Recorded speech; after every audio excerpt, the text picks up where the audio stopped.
Mahigit 1,500 dancers mula Luzon, Visayas at Mindanao ang nagtipon-tipon sa Baguio City para sa kauna-unahang Baguio Dance Festival.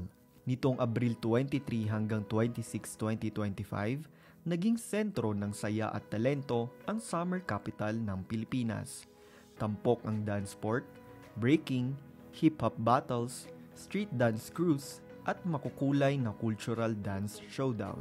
Higit 500 dance sport athletes ang magpapasiklaban sa St. Vincent Gym at Baguio Central University Magsaysay Campus, kasama ang mga kalahok mula Cebu, Davao at Ilocos Region.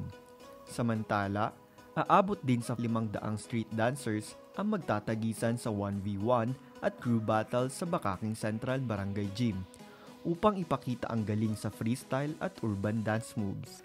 Ayon sa isang festival organizer, nagsimula ang ideya ng festival sa pangarap ng isang batang Cordilleran dance sport athlete, isang patunay na ang simpleng pananaw ay maaaring maging pambansang pagdiriwang ng sayaw, sining at kultura.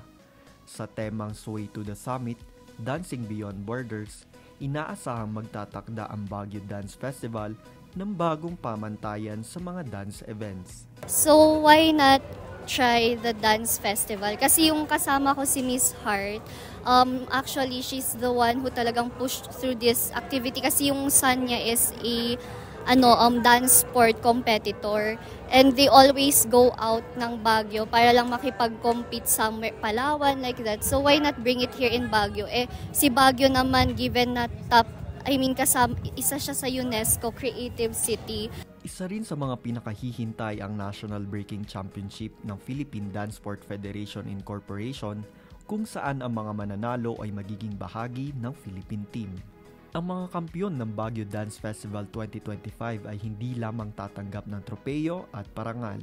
Sila rin ay magiging bahagi ng kasaysayan at magiging inspirasyon ng susunod na henerasyon ng mga Pilipinong mananayaw. Isang tagumpay na bunga ng pawis, tiyaga at pagmamahal sa sining ng sayaw. Ang masabi ko sa event na to, it's a big break for those youngsters who really love to dance and really love to compete. This is their day. I hope next year is going to be much more bigger and much more competitor. And I hope that all of those dancers will learn and will have to, makakaroon sila ng panibagong mga kaibigan. Sa 4 na araw ng sayawan at pagdiriwang, napatunayan natin ang bawat indak ay isang kwento at ang bawat kumpas ay pagdiriwang ng ating pagka-Pilipino. Sa pagtatapos ng Baguio Dance Festival 2025, dalhin natin ang apoy ng inspirasyon hindi lamang para sa tagumpay, kundi para sa pagmamahal sa kultura, sa sining at sa bayan. Mula Baguio City, ako si John Hermark P. Villanueva para sa Herald Express.